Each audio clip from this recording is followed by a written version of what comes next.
How do you get comfortable taking on all that risk? Running a business takes a lot. It's hard. How did that start? Somebody has to lose money for somebody to make money. Controversial topic. I mean, even through world wars, businesses have to carry on. When was there no market uncertainty ever? And you've got the Brexit clause, you've got the COVID clause. Yeah. Property management is not a 9-to-5 job. It is a 24/7, including Christmas Day job. Things happen when they happen. You cannot say, oh, I can't take a call. Good afternoon, everyone. Today I am joined by Ajay Kapur from the PLMD Group. How are you today, Ajay? Very good. Good to have you with us. PLMD Group are a group of companies that specialize in the full real estate cycle, from refurbished properties in and around London, Surrey, Kent and Essex, right through to estate management. The group is poised for growth with an ambitious goal to increase their portfolio of assets under management from 70 to 1,000 over the next 7 to 10 years, and they work with investors across the country. Thanks for joining us. Thank you for having me. I would like to start where I always start, is to find out a little bit more about you and what type of person you were at school. That's a good question, and I like that. It's good to have that background. So even at school, I always wanted to start my own business, be a leader. So that was innate from those days, and I was good in studies, not very good, but yeah, good enough. But I was like the monitor because I was the go-getting guy. I would go around, do things, and so that part definitely helps to become what I have become today. So yeah, there was this part, and then property was in the blood. My father was in property, his father was in property, so it's pretty much in the blood. Yeah, that lineage of similar thing with me. My old man, my parents, they were very much property people themselves, and it kind of pushed me into that direction. But at the same time, at school, you were kind of that person that was a go-getter anyway, and you always felt like you were a leader, and you always wanted to have your own business. Were your parents business owners as well themselves? My father has a business, yeah. He always have had a business. He was working and he had a business, so yeah, both.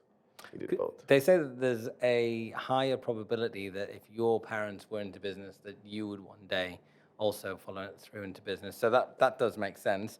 And then property investment, development, how did that start for you? Because how long has PLMD Group been going? So we've been around for 20 years. It has been a fun journey, I must admit. Seen a lot, bought a lot of properties. Haven't sold any, which is good. So we hold on to a portfolio. So yeah, a good part of 20 years we've been working in various shapes and forms. I'm enjoying it. This is good. I understand property quite well. My background is in finance. So just to give a bit of a background, my basic degree is in computer science engineering. Oh, I see. Yeah, So you didn't go straight from school, straight into property. So tell us a little bit about that gap in between. Yeah, absolutely. So I did my schooling, then I did my computer science engineering, then I did my MBA in finance, then I did my law degree, and now I had done a post-graduation from London Business School in finance. I worked in banking for a good part of 15 years in all the good names, Morgan Stanley, JP Morgan, all of these. But I was always in the asset management side, which is where property is an alternative investment, an asset. So we manage, PLMD is an asset management company, is the way I look at it. So yeah, that's because you've got a group of companies. Yep. So tell us about the group of companies and what does each one of those do? So the group structure is pretty straightforward. We have asset companies, so companies which own the properties, and we have different SPVs for different properties. So typically one company would have one or few more properties in it, and then when the company becomes big enough, we start opening another company. And then we have an operational company which manages the estate agency side. We have a construction company, a development company, a project management company. So this is kind of the operations side of the business. Interesting. And the construction, the development, they all feed the asset management business. Absolutely. So there's only one customer to feed. But having said that, the construction company also feeds the projects that we run. Right. So there's assets that we own and they're income generating. Then there's operations where we do project management, construction, development, etc. And then there's projects, which is like new developments that we do. So the computer science side of things, what made you want to study computer science? Were you thinking at some point that you'd be like a Bill Gates, Steve Jobs type character? I think technology is very important in everything and anything we do. And I must admit, I'm pretty hands on with technology, and that helps a lot. So we run this business. We have a offsite center in India for our business, Okay. and the whole technology works seamless. We are on a Zoom call in the morning. We have Scrum calls every day. So it's technology is like the essence. It's like a tool, is the way I look at it. Anything you want to do, technology is part of it. So yeah, definitely not a geek, not a computer programmer kind of person, but yeah, I understand and love technology in that sense. An aficionado. Very good. And what about why then switch to law? So business is always very interesting, and the more prepared you are, the better it is. IT was covered, and I knew finance from my MBA. Law is quite important. Yeah, definitely. The study of law cannot be ignored, as they say. It governs what we do, how we do every day. Do you think that having access previously in this experience within these different fields, you've been able to over the years bring them together to be able to get to where you are and take that vision and next level of growth? Absolutely, I would say. I mean, running a business takes a lot. It's hard. And the more prepared you are for this, the better. So I can talk to my accountants, my finance people, my lawyers, and I know how I have to work with them and how do I get the best out of them. Planning law, who can ignore that? Yeah, We have to understand that if we are in development. 100%. And landlord law, there is so much to it. Yeah, the more prepared you are, the better. I couldn't agree more. I think that when you're I mean, generally property development or asset management, especially these days with all the landlord regulation that's being brought in, it's a bit of a minefield, and it's very high risk for so many reasons. How do you get comfortable taking on all that risk? Is it by having all of this knowledge, learning to walk before you can run? Do you think that over the time you've become more comfortable with it, or is there another way that you manage all this risk? Look, the knowledge definitely helps. So that's kind of the building block. That's the one-on-one of managing something like this. And then definitely experience plays a big role. Nothing can replace experience. But the only way you'll gain experience is by doing it. So a little bit of courage, a little bit of risk management, a lot of knowledge. That's the sauce. That's the secret sauce. Yes.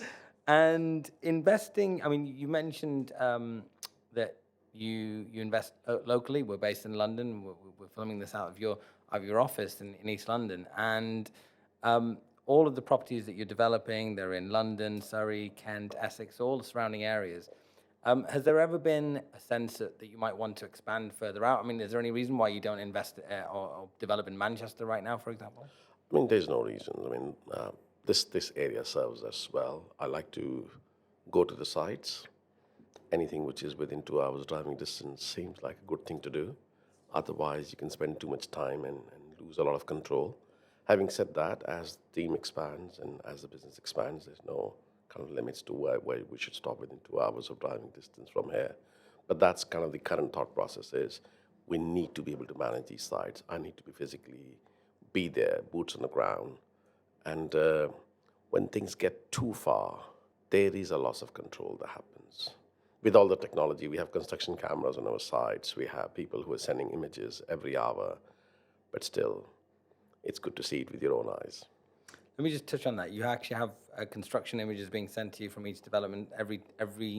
Every few hours, yeah. So the site managers are saying, hey, this is happening, that's what's happening. And yeah, that's the only way to do it. And then once a week, you have to go there. And that journey once a week can take like a day out if it's very far away. And how many projects do you normally have on the go at any one point? So we typically have at least two. The idea being one is finishing, the other one is gearing up. Okay. And what about sites going through planning? Do you, I mean, you mentioned earlier, you take sites through planning, right? Yep, absolutely. I mean, planning is easier in that sense. Like the process is easier. Getting planning is complicated. But yeah, so we have like 3-4 planning projects on the go. You get two different types of developers in some cases. Some that just do the planning and then they flip the site with the planning once they've added some value. And then you've got ones that are very much construction focused. They like to build sites out. It sounds like, yes, you very much specialize in the whole full real estate cycle. which is acquiring the site, taking it through planning, doing the construction, and the asset management. I mean, I don't know that many developers that can do that really well successfully over many years. Many of them might get like architects and planning consultants that kind of favor the first bit, or builders and contractors that are turned into developers that do the latter part. But you managed to have become like a one-stop shop development company. See, the idea is that we take sites with planning and develop them. But then if there is a site that we have developed or we have acquired, and if there's planning gains to be made there, then we would go for those. We do not want to go for buy a land and let's see what happens. Okay. So you've got a fallback position straight away. Yeah. This is what we can build out. But actually, if we tweak this, tweak that, there might be some site optimization, some sort of enhancement, which totally makes sense. And you'll always be looking at from the outset. Yeah, absolutely. And that kind of de-risks the whole development cycle in that sense, and you can maximize Yeah, that makes the sense. results. Yeah. And then the construction company, that's your own team internally? Do you have subcontractors or? So we have a site manager for every site, and then we have lots of subcontractors. Yeah. What do you enjoy the most? Because you've got so many different factions that you have to get involved in. Is it the asset management at the end? Is it the construction element? Is it the planning? Is it the finding the deal, the acquisition right at the beginning? I mean, they all come with their own joys, I must admit. There's a joy in finding a deal. There's a joy in completing a deal. There's a joy in actually building it. It's interesting as well.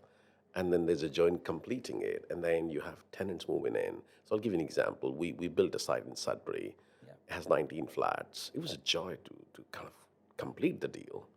And then it was a joy to kind of build it every day. Once it was finished, there was like 19 families moving in. Yeah. Yeah, it was all good.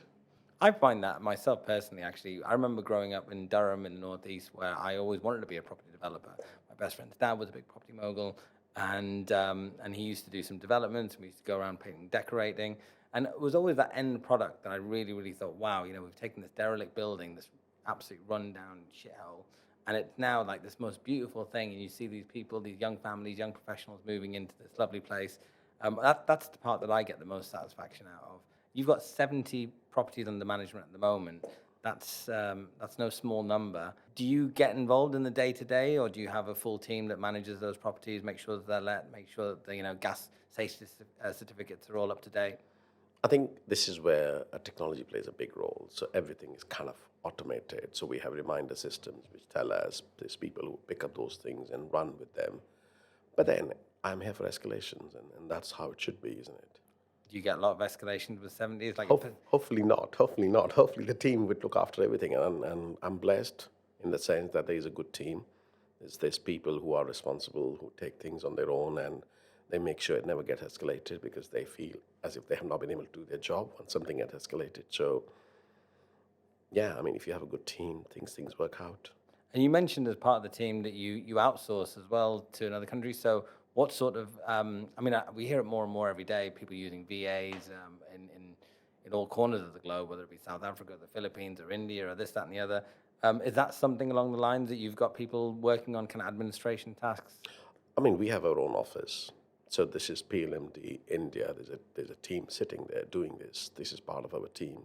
It's not outsourced or anything like that. It's, right. I would say, co-sourced. We just work together every day. Interesting. I think that's the next level of it, right? Because a lot of people are using VAs and they're paying by hour. It's almost like freelance work. But what you've done, and I know there are a number of other companies that do a similar thing, which they've got their own office set up, full-time team doing stuff over there. And it's a very clever way to really find efficiencies, cost efficiencies in a globalized world. Absolutely. And there are other benefits. There's 2 different time zones that you can manage. Property management is not a 9-to-5 job. Yeah. That's what I always say. It is a 24/7, including Christmas Day job. Things happen when they happen. You cannot say, oh, I can't take a call because it's beyond my working hours. So you got a set of tenants to kind of look after. You need teams who would do that. So you'll have a team which is on site here, and then you'll have a team which is off site, which can take calls and start mobilizing resources as and when needed. So that's another huge advantage rather than having a 15, 16-hour shift in London. that helps a lot. Obviously, there's cost efficiencies, but more importantly, you get a lot more different mix and culture of people in that sense who can work together and make things happen. Oh, I mean, that's a pretty unique service that you provide then, because you've literally got 24-hour management on the clock. So if something was to happen, that one of those tenants could call somebody, and there's always somebody to answer the phone, whether they're local or not, but they can actually have their call answered, and something can start to be done about whatever that issue is. Absolutely. At least the first level of response can be Yeah. arranged, and then hopefully it never gets escalated. But if it does, then I'm here. Well, I mean, it makes sense that you take that level of care and thought, because these are all your own properties as well, right? Yeah. And the other thing is the law is very stringent on some of these things. So if hot water is not working, you have to kind of be on it within 24 hours. So you cannot do that if if you're just running an operation 9 to 5. Have you ever thought about taking that system and doing it for other landlords and other, like a letting agent? Yeah, absolutely. Fortunately, we're very busy doing what we're doing for ourselves. So there's no kind of desire for that right now. But never say never. I mean, you've got an ambition right now, which is go from 70 units to 1,000 units. What would you say would be right now in the current market would be the biggest constraint? What's the biggest hurdle that you've got to overcome to be able to achieve that ambition? I was waiting for that question. I knew that would come in the discussion. So in the current market, I would say the sentiment is the biggest hurdle. The sentiments that funders would have, the sentiments that surveyors would have. That's the only hurdle I see. We will do whatever we have to do to make it happen, but we do rely on surveyors to kind of have a positive outlook and banks to have a positive outlook, and I think that's what the hurdle is. But if everybody starts thinking about it and starts building, pretend, as we say, then yeah, we will have to get past these hurdles. Right now, I think there is a lot of sentiment that needs to change. People have to start thinking positive. They have to do their part rather than saying, I don't know, let's just hold on to it. And that's hold on to it throughout the country causes bigger issues. Yeah, we are in a part of the cycle, in the boom bust cycle, which everybody is a little bit fearful. Their costs are going up. You've got rising, energy prices. You've got general inflation, 10% plus. You've got interest rates on the rise. So it's kind of natural for them to start to feel like, I need to hang on to this money. Yes, Sam, you're right. But look at it like this, yeah. You're in a boat on a sea and the storm is coming. Let's say the storm is coming. Is that the time to sit and watch the storm coming, or is it time to kind of paddle your boat faster? That's what I'm saying. I'm on the paddle your boat faster team. Yeah, exactly. So we need to do more rather than doing less. And my issue right now is people thinking, it's foggy, I don't know what to do, so let me just do nothing. And doing nothing is never good. I mean, the rabbit and a deer in a headlights. People freeze when they see the hurricane coming, they see the storm coming, they see the wave coming, and they just freeze. But would you go so far as to say that is the natural reaction for most of the people, and that's why generally these things happen? And then there's always, like, maybe not the 1%ers, but there's the small minority, maybe the top 10, 20%, who are a little bit, can think 5 steps ahead, and therefore they're able to make money, and no matter what the market shows them. And then just the rest of people, unfortunately, there's this guy called Yanis Varoufakis, the Greek ex-Greek finance minister, and he wrote a book. I really like the guy, and I think he's said some really interesting things. But he wrote this book called "The Weak Suffer What They Must." And what do you think of that statement? Yes, that statement is right. I totally agree with that. And my take on these things is that, yes, there's no denying that things have changed since last year. A lot has changed. Cost of living, volatility in the stock market, everything else in the political scene has changed. I'm not denying any of that. I'm not saying close your eyes and move forward. But I'm saying don't freeze. Proceed with caution, but proceed. That's what I'm saying. I couldn't agree with you more. I mean, I'm in the same game as you, right? So I do the investment stuff. Certainly don't do the development to the scale and size that you guys are doing it. But I'm also in the finance space. So to a certain extent, I need the market to have some sort of activity. If it all dries up, then we all suffer, you know. So we need to keep things moving, but proceed with caution, I think, is... Yeah.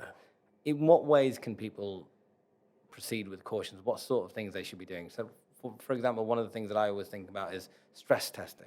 You know, when you're putting deals into an appraisal, push the numbers up, push the numbers down, check all the variables, see what the worst case scenario is. Have you put all your eggs into one basket? You know, could you lose everything, or would you just lose a small portion of what you're worth? What are the sort of things do you think that people should be doing to be able to proceed with caution?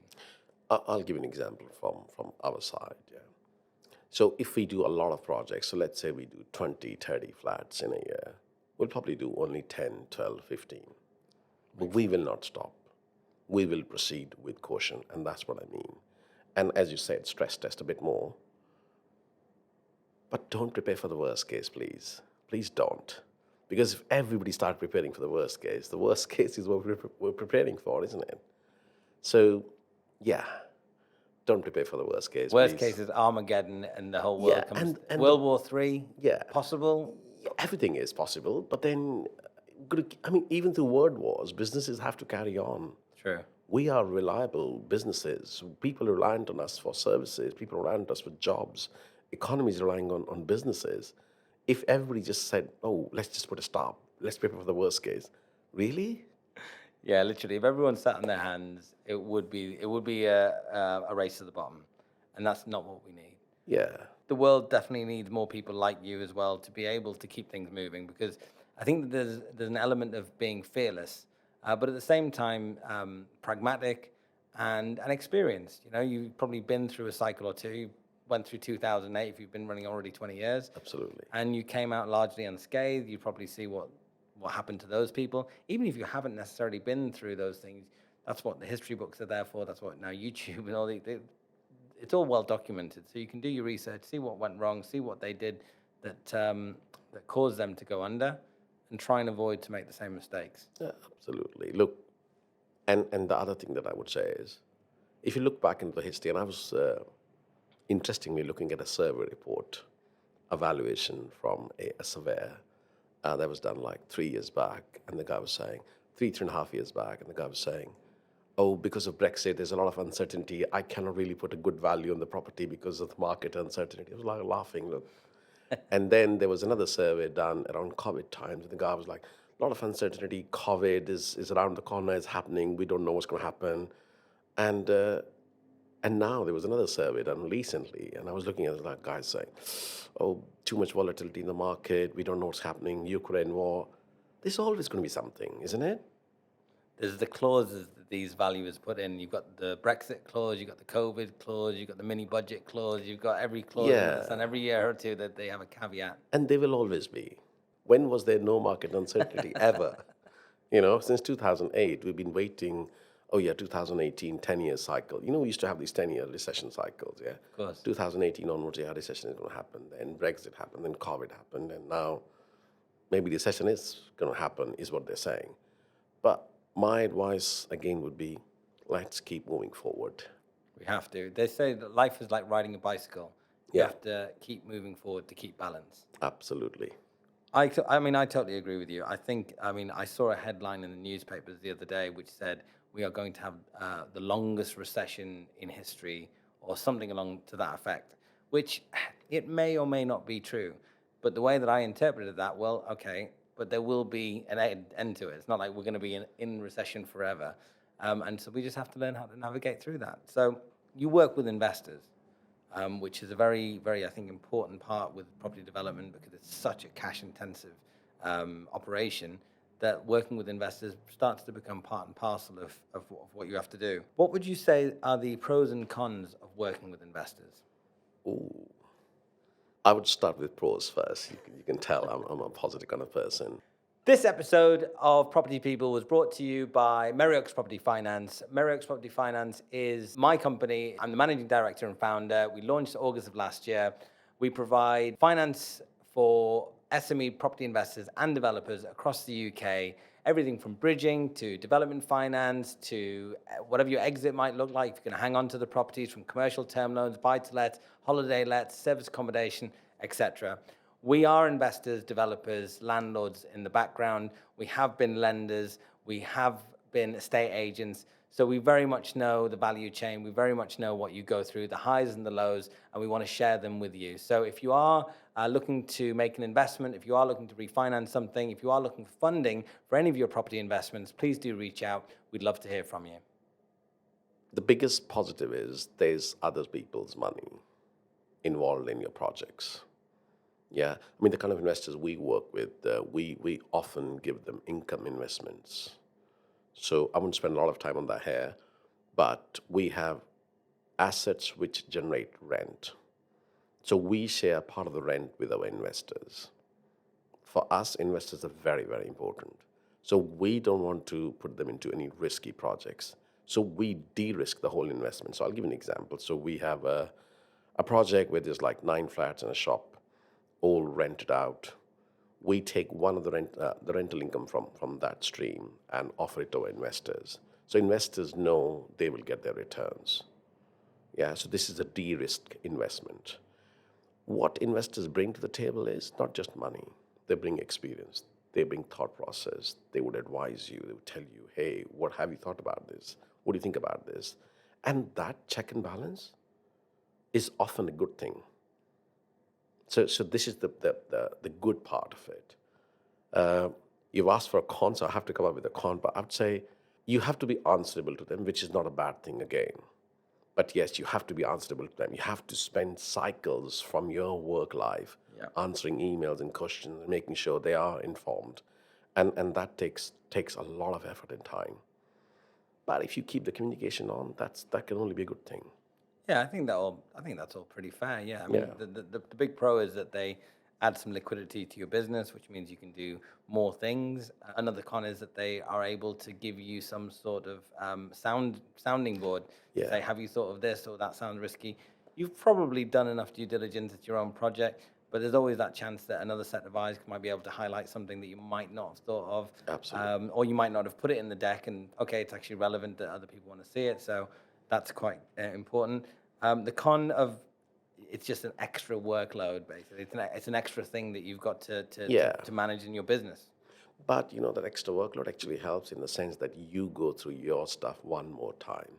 Because it's me knowing myself, what I'm doing, and then me having to explain it to others. Then I have to put things into words in perspective, which is a good thing because then you see, point and call.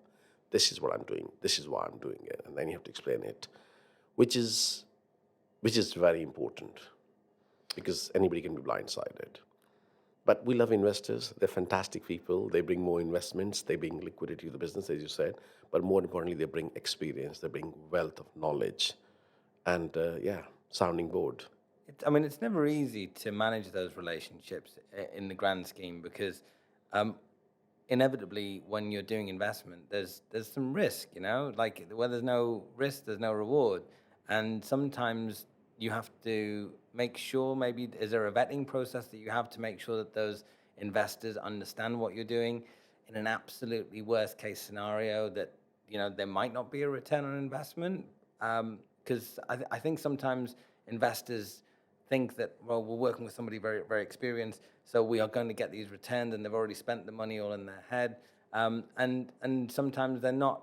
I mean, there are FCA stuff to make sure people are sophisticated, so they've done stuff before. The likelihood is they've made a bunch of money, they've probably lost a bit of money as well, so they've already gone through that process.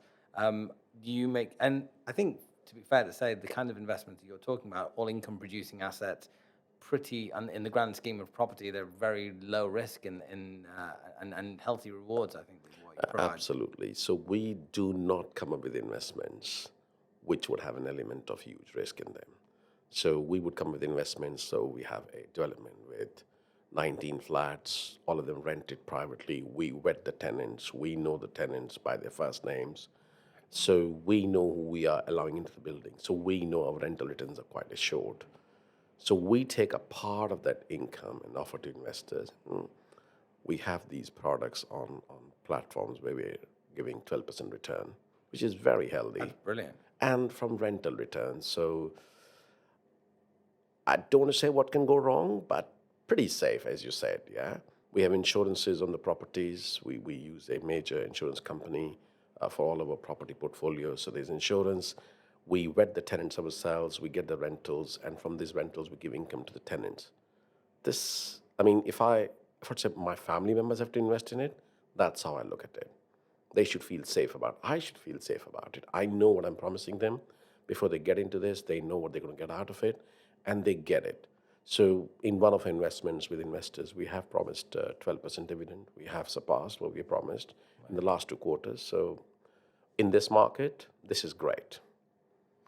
I totally agree with you. I think that the fact that you also manage those properties in-house, you obviously treat them like they're your own because they are your own properties, but because you also manage them yourself, then you've got full control and full visibility of actually what's going on in those properties. I think it's quite a unique proposition for any developer to have that level of investment. There's a lot of developers that I'm familiar with that we've raised capital for, that they do the equity investment on the development side, which there's some very attractive returns, but there's a high element of risk as well. But I think from an income producing proposition, the fact that you also manage it, again, it's pretty unique. Yep, absolutely. Very good. And that's probably going to be a large portion of your activity going forward to get from that 70 to 1,000. Yes, but the whole thing is that the management of day-to-day is completely automated in the sense that should not take cycles from the management team. That should just happen in the background, and we kind of spend time in growing the business. I was reading Savills publication just recently, literally yesterday. Somebody sent me it, and they're saying that property prices will slip next year, anywhere between 3% to 8%, depending on where you are in the country. Do you agree with that? Let's say maybe they will. Yeah, maybe 3% to 8%. Let's just say yes, fine, they will. So what? Your rentals have gone up significantly. Rents have gone up by 11%, 12% across the board. People are clamoring for properties. I was looking at a message that was sent to me. There's a house and there's 100 people queuing for a viewing in the house. Really? We have had people calling for, oh, I don't want to view the property. Let me just take it. Here's my deposit. Obviously, there'll be some things will be good, some things will be bad. We can't have good all along. Well, the funny thing is, I actually didn't tell you one thing. I held it back. But in that same article, in the same table, it actually showed from 2020 to 2022, property prices had gone up between 3 to 8% as well. So what are we really complaining about? I mean, are we really... we've grown so much in the last few years, yeah? We should be able to, hold back a bit and carry on somehow. It is funny as well, though. I mean, you've got 70 properties under management. I've got a few. I was literally renting out a room in a small HMO around the corner here, actually, in Hackney Wick. And I had over 200 inquiries. I put the rent up for that room 30%, and I had over 200 inquiries in about 72 hours. I mean... Exactly. That's what my point is. Fine, there's some areas where there'll be a holdback, but then there's other areas which are growing well. Yeah? What scares me personally, though, is about that particular thing, is that I was thinking about putting the rent up even more. I just felt bad. I thought, exactly. I just can't do it. I can't bring myself to do it. No, exactly. I think there's something that will go deeply wrong if I continue to do that. For that particular room, it's probably it's a 4-bedroom. Out of all the 4 bedrooms, it's the least attractive, the least kind of appealing. And then I'd be almost charging more than the really nice ones. So I thought, I just, can't cross that line. Although I'm pretty sure somebody would have taken it with that level of interest. No, exactly. What my fear is, I don't like to use the word fear, but what I would be aware of or concerned about potentially is rent control. Because if that starts happening across the board, there probably is going to be a landlord or two that thinks, wow, let me just maximize, let me just, see the return on investment go crazy with this crazy rent. And then we go into down the route of rent control, where you get that in certain cities like San Francisco. Have you ever considered like the pros and cons of rent control? Are you one of those kind of people that eternal optimist, and I'll cross that bridge when I come to it? I wouldn't say eternal optimist, so we course correct. What I would say is that in the grand scheme of things, people with small portfolios will find it very difficult to manage with all the compliance and rent controls and everything else that's coming. Right now, to evict a tenant can take up to a year. And that's a lot of lost revenues if the tenant finally says, look, I'm broke, I can't pay. And that's a fear for everybody to know. But having said that, businesses have to be efficient in all of this. Yeah, there are these things that are happening in the market, which is kind of a bigger problem. The legislation, the whole aspect of Rent Control Act, if that happens. But there'll be some positives that would come with it. Things will balance out. It never is one way or the other. Yeah. Yeah. So, I mean, right now, as you said, you're a good guy. You felt bad about raising the rent. I feel the same way. Somebody comes to me, oh, we could have got more from this property. I think, no, man, that's not right. It's too much already. Don't do this. Yeah, so somewhere there is something good about this, that there should be some control. You need people to be able to afford these products. They could probably charge a lot more for an iPhone, but if you don't have the people that can actually afford it, what's the point in building it? Same with the Ford car. Yeah. I think he gave everybody off, everybody used to work 6 days a week, and he said, right, have an extra day off so that you can go and actually enjoy the car and, that sort of thing. I think to a certain extent, it's important to have tenants are customers at the end of the day, and you want to make sure that they're happy. Absolutely.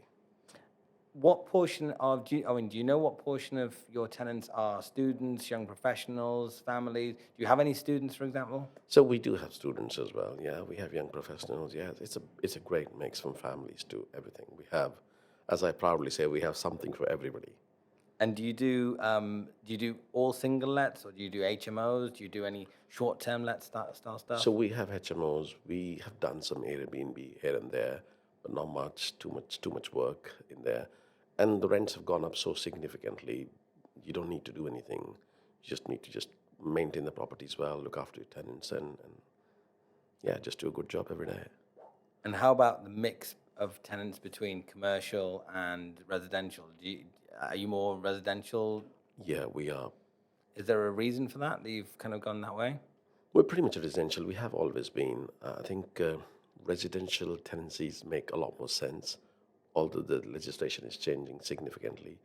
The commercial market is good, but it's always, there's cracks in that market, in my view. It's strong where it is, and yeah, we don't know what's going to happen with commercial, but I don't have a lot of opinion to offer on that.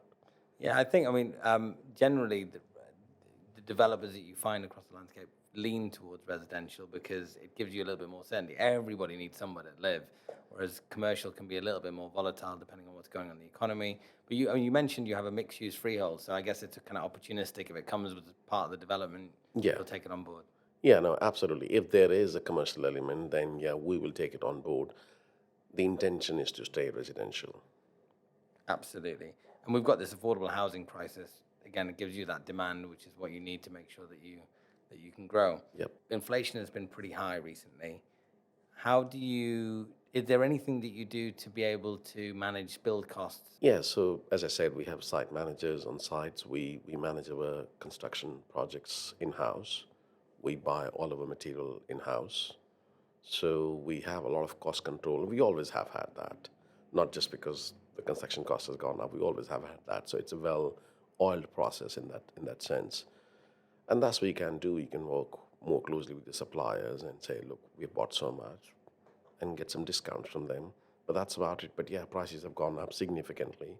The problem is when the surveyors come to value a property, they do not take that all into account.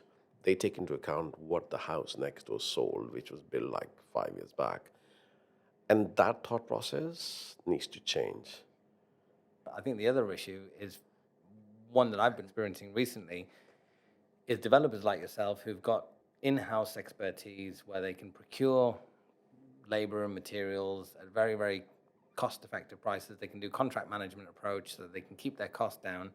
And then a lender will come across and say, well, along with their QS, and say, well, actually, you might be able to do that, but what happens if something happens to you, and then we've got to find our own team, and they're going to charge 20% more, and you're doing that development because you can get those keen build costs in place, and that's why it's profitable to you. But of course, if you add on the extra 20%, it would still be a profitable deal, but not as attractive as it once was. Do you ever come across those kind of lenders and those sorts of QSs, and And if so, how do you kind of overcome those conversations? So you have to show a track record. So we show a track record. We say, look, we've done so many projects. This project is what, 24 months, 18 months? And everything is set up. The companies are set up. The relationships are in place. Even if one person is missing, the project will be wielded to completion. So there's a good management team. People have been around with me for 6, 7 years, 10 years. And what that means is that we can always deliver a project, even if I'm not here for a couple of months or I'm not here at all. So projects will get delivered, and that's what's important. I think you're absolutely spot on. It's the track record that gives people that warmth and comfort that actually it's true that they have. Yes, something can happen to you, but the reality is that over that 12, 24 months, you guys have been on the ball. You've got such a great track record with so many other projects that you probably, on probability wise, that you are going to be able to deliver this in the way that you said that you are. And I mean, how big is the team that you've got here in the UK? Because it sounds like I mean, do you have an in-house quantity surveyor? So we don't go to that extent. So we have project managers here. We outsource everything else. So we keep a team of project managers here. And then everything else, anything which is specialist is outsourced. We have an architect and a planner in-house. We have other resources, but we are more into project management in that sense. So we take everything as a project, development project, buying a project. So we manage projects internally and then outsource the actual deep knowledge that we need. It's great that you've managed to have a really solid hold on all aspects of the value chain, right through every single part of property development and asset management. From a business point of view, what do you say to those people that say, "Oh, don't have all your kind of eggs in one basket and diversify"? Like, do you spend any time thinking that, or are you of the approach that, well, no, I need to make sure I've got one basket and make sure it's absolutely watertight? So a bit of both, I would say, and I'll explain you. Diversification, I totally buy into. I'm not saying diversification is not good. Diversification is the right thing to do. But look how we diversify. We have our interest in buying land. We have our interest in managing projects. We have our interest in construction and development and estate agency. So there is diversification. Now let's look at the property mix. We have HMOs, we have flats, we have houses. I mean, yes, it's all around the same asset class, but then we can make money from development, from construction, from planning uplifts, from estate agencies. So there is diversification in all of this. And if you know something well, that's far more better than putting money into different asset classes which you do not understand. Have you ever invested in cryptos? No, no, I have not. No, I have not. I've dabbled in it. You know, you get like I've never done forex or anything like that, but I did get caught up a little bit with the crypto thing, and I think it's all too easy sometimes where you think, oh my god, you know, this is going to go, 1,000x, and you can try this, that, and the other, but from my experience, every time that I've tried to do something like that, which is very, very few, I can count them on less than one hand, it didn't go very well. And that's why property over 20 years has kind of been my main staple and helped me compound the wins that I've had over time. And it sounds like you're in a very, very similar position, hence the reason why you can confidently have that kind of vision of growth. Yeah, absolutely. And look, in markets, and not just stock market, but crypto and all the other markets, somebody has to lose money for somebody to make money. Is that not the same with property though? No, not really, because I'll give you an example of that, yeah? So stock market, we both buy the same stock. You lose, I buy, I win, I lose, you win, yeah? Somebody has to lose for somebody to win. In property, I could buy a piece of land, work hard on it, build a building. Nobody's lost anything. I've made some money out of the building. Yeah? So we create value in that sense. Right, got you. Yeah. So it's not a lose-win game. It can be a win-win. So to give an example. That's true. I do agree with that. So we have this development in Dagenham, and I'll use that as an example because we're trying to raise funds on that development on an income-generating asset, yeah. This was a warehouse, and it's actually on the main road on Backcountry Avenue. And this warehouse was not used and became a nightclub of some dubious reputation. We took over that piece of land, we demolished it. Now we build 9 flats and a shop. This is probably one of the most beautiful buildings on that road now. There are 9 families living there. There is an estate agent who's taken the commercial shop. If you think about it, that's definitely good for the residents around there because it was a nightclub. And now there's a beautiful development. It's good for the residents, it's good for the council because council is collecting more council tax now than they ever had. Good for us because we're earning money from this. Good for the tenants because they've got these beautiful flats. They all come to me and say, hey, every flat is beautiful. Why does somebody have to lose for somebody to gain? Well, so it's actually funny that I was talking earlier about this, which was a controversial topic, which is gentrification. So we actually are in an area which has taken, has come across leaps and bounds, has really come from a pretty dark and one of the worst neighborhoods in the country, 30, 40 years ago, to one of the most thriving in Europe. And it is that whole gentrification thing. Some people think that it's those people that were living here previously are the losers, and that poverty, it kind of just moves from one place to the other. So I totally agree with you, and I'm again, we're kind of almost preaching to the converted, I think. But there is that element that does cross my mind about the area is the winner for sure. Where there's knife crime, where there's no jobs, where there's no income coming in, and suddenly you've got shopping centers, you've got parks, you've got commerce and business and festivals and all that sort of thing. I guess with everything in life, I always think there's pros and cons, and sometimes the pros just significantly outweigh the cons. And I think with property development, it's certainly the case. Absolutely. And it brought me on to another thought as well. You were talking about, in terms of development, what do you prefer? Do you prefer new build or conversion? Look, we prefer good numbers. As long as the numbers are good, the project is good, we'll go with it. No preference as such. I would say in a market like this, probably easy to get conversions done because PDR is still up and running. So we must make use of that. At the same time, I don't mind new build. New build is good. You know what you're building from scratch, especially in our case because as I tell my team, we build our own problems. So build them nicely. Because we'll have to live with them, isn't it? Exactly. If you're going to hang on to it, Yeah. and again, that's a wonderful thing about the way that you operate is that everything that you do, you're not just trying to slap a dash in and kind of pass the problem on to somebody else. No. You need to be able to manage that asset for the next 20, 30 years, maybe generationally, pass it down, etc. So it needs to be well built. Absolutely. And so... And should I just add one more line? If you want something well done, do it yourself. yourself. So that's why we do it ourselves all the way. Well, I mean, the thing that some people say about conversion is that you don't know what you're going to get in the building, and it can be quite problematic. And you pull some flooring up, and then you just need a bigger contingency. Is that fair to say? Yes and no, because you compare that with a new build, you don't know what you're going to get when you go in the ground. So you know what you're going to get when you go in the ground in a conversion. You have foundation. You might have to fix it. There might be some trees growing there and some roots coming up, but look, everything has pros and cons, as you said. Yeah. So conversions are, in my view, less riskier generally. But then you can have an odd building with a big wooden beam in the middle, and you don't know what to do with it. You cannot remove it because it's on the outer wall, and you cannot break the outer wall because it's conversion. So all sorts of things can come about. But look, development is not for the light-hearted. Definitely not. You go with it with a level of courage, and you get on with it. Do you remember your first development? Oh yes, absolutely. Tell us a little bit about it. So you're learning, you're understanding, and then you come home and read some manuals about building works, etc.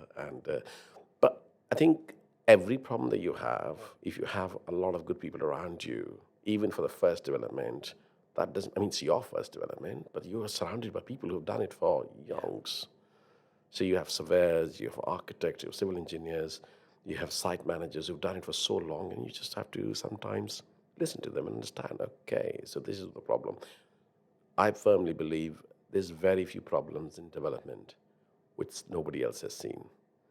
So if you are prepared to learn from others, then it's not that complicated.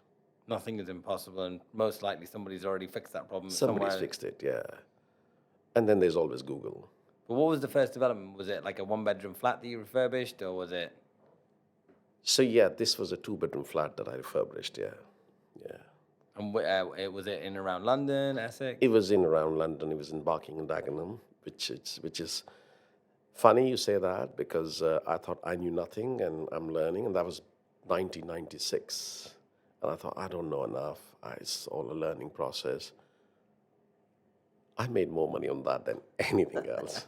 It's like in those days, because we were coming out of a recession in 1994, we were coming out of a recession in 1995, 1998, nobody was touching properties.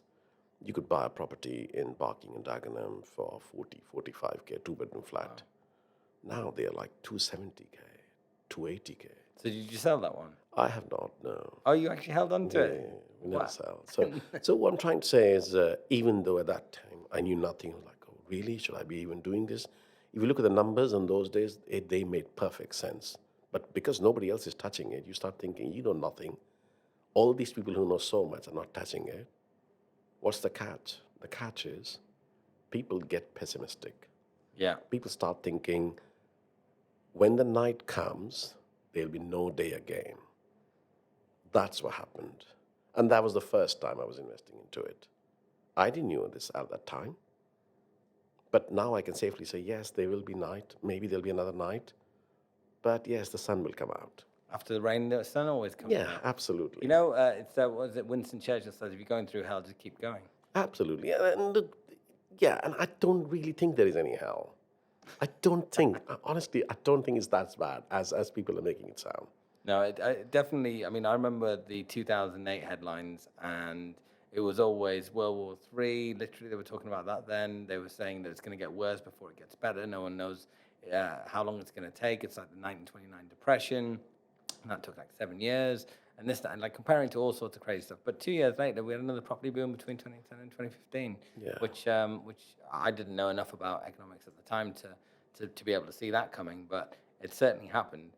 And talking about Barking and Dagenham, actually, I drove past on the A406. That's had a lot of gentrification. I mean, there's new builds, Absolutely. that's come on leaps and bounds as well. Absolutely, yeah. There's like towers and towers and towers have come up. What's your take on EPC ratings targeting kind of A to C and more A? Do you think that that is a good initiative, or do you think that we are causing developments to cost more, and therefore that's harming first-time buyers getting on the market because they've got to pay more for it? Well, what's your take on all that? I think we all have to be responsible, even as individuals and as developers and as business people. We have to be responsible to the environment we live in. Otherwise, what are we going to give to the next generation? So if we spend a little more time, a little more effort, a little more technology, and make our buildings sustainable, higher EPC rating, that's a good thing. I firmly believe in this. Most of our new developments have got solar panels. Really? Wow. Yes, absolutely. I firmly buy into the idea. I believe it's very good. And people think this is a trade-off. People think it's going to be expensive if you make it green. I think that thought process has to change somehow. The thought process has to be, if we do it green, it will actually save us money. And I'll give you an example, yeah? So we've got these 19 flats in Sudbury. We've got 33 parking spaces. There's huge communal areas. Look at the cost of making sure it's all illuminated all night long. 24/7, there are areas which need to be illuminated. If I had to pay for all of the electricity bills, that would be very expensive. Yeah. Now think about having some solar panels there. In the long run, it will save me money. I know that. So it costs you a little bit more in the short run, but in the long term, then it's actually, it kind of pays back. And that keeps it all illuminated, so it keeps it all safe. That's the thinking behind The it. thought process has to be like this, that in the shorter run, yes, it would cost a bit more, but in the longer run, it will help with the bills, etc. But more importantly, we're doing something positive for the environment. And most of the people who are renting are very young. They want to live in Yeah. places which are greener. They want to live in places which are supporting this whole green initiative. And it costs them less to run the house as well. Absolutely. So it keeps their costs down from that Yeah, point of view. absolutely. And I think, I know for a fact that there are some lenders that will actually charge you a little bit less on the finance if you can prove that you're going to have a high EPC rating style property. So there are ways through it, but I'm of the same opinion that I think overall, although it can seem a little bit extra, I think overall it's actually a good thing, and we'll start maybe not reaping the rewards of it now, but in the next 5, 10, 15, 20 years for sure. Yes, absolutely. And I would say, I'll correct that statement. You can reap the rewards now. Now, You can, because look at the cost of electricity, look at the cost of gas, look at the cost of doing these things. So definitely you can reap the rewards now. I would encourage everybody to start looking into these things. It's not complicated. Electric charging points, not complicated. Technology is there, it's available. Now think about it. If you could just do it like this in the longer run, what difference could it make to your development? What difference it could make to the whole area, the whole society, the whole country? 100%. Having said that, I just heard the news that most of Europe is starting with coal firing for energy conservation and producing energy. Just, yeah. Coal. Yeah, because of the energy crisis. They're going into that mode, which is a shame, but there you go. With that comment, I definitely think that, I mean, especially in recent times where we've had changes of prime ministers and this, that, and the other, that we tend to do 3 steps forward, 2 steps back, 3 steps forward, 2 steps back.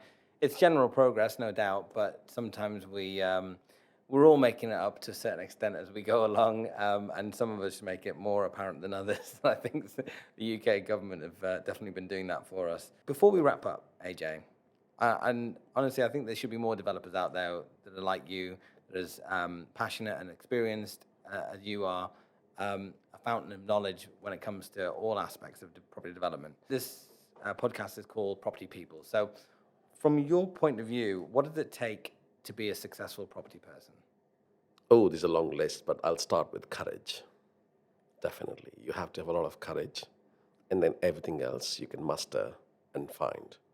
But courage has to come from inside. That's all it takes. All the education, all the knowledge, all the experience is available. It takes courage to talk to people. It takes courage to say, I don't know everything. It takes courage to say, hey, can I learn this from you? It takes courage to find a banker who would support you. That's what I would say. It takes courage. That's it. We'll take that on board. Thank you very much for joining us, No, AJ. thank you. Thank you for having me. No, that was good, mate. I enjoyed it. That's good. I was a bit upset that he said he closed down the nightclub, though. I used to go to a lot of nightclubs. Yeah. That was how's that a good thing?